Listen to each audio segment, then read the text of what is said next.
মুখস্থ করেছি, কিন্তু বাস্তবিকভাবে ইংলিশ শেখাটা কতটা হচ্ছে সহজ সেটা হচ্ছে আজকের এই ভিডিওটি দেখলে আপনারা বুঝতে পারবেন। অর্থাৎ আজকে আমরা বাস্তবধর্মী একজন চা বিক্রেতার সঙ্গে একজন কাস্টমার কিভাবে ইংলিশে কনভারসেশন করবে সেই বিষয়গুলো আমরা তুলে ধরতে চাই।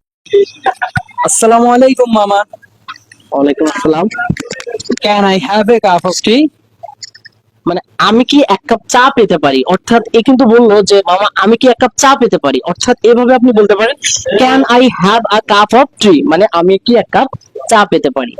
হোয়াই নট মামা, this is a tea shop, এটা তো একটা চায়ের দোকান।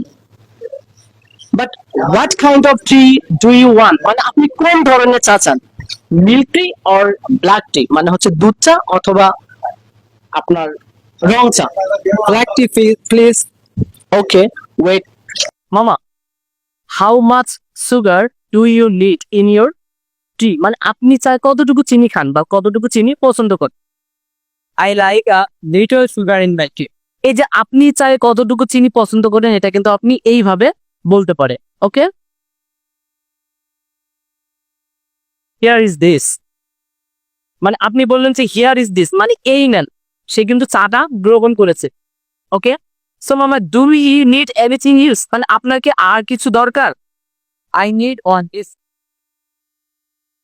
এই যে ও কিন্তু বলেছে I need one biscuit, so আপনি হচ্ছে বিস্কিটটা কিন্তু নিতে পারেন, নিয়ে তারপরে তাকে বলতে পারেন যে হিয়ার ইজ গো, এই নিন। আমরা কিন্তু আগে ব্যবহার করেছি হিয়ার ইজ দিস, আর পরে কিন্তু ব্যবহার করছি হিয়ার ইজ গো, মানে হচ্ছে এই নিন। How much do I owe you?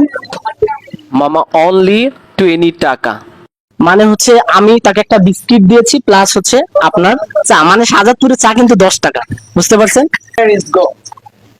Okay, but মামা I have no exchange for 50 টাকা নোট, অর্থাৎ আমার কাছে 50 টাকার নোটের ভাঙতি নেই।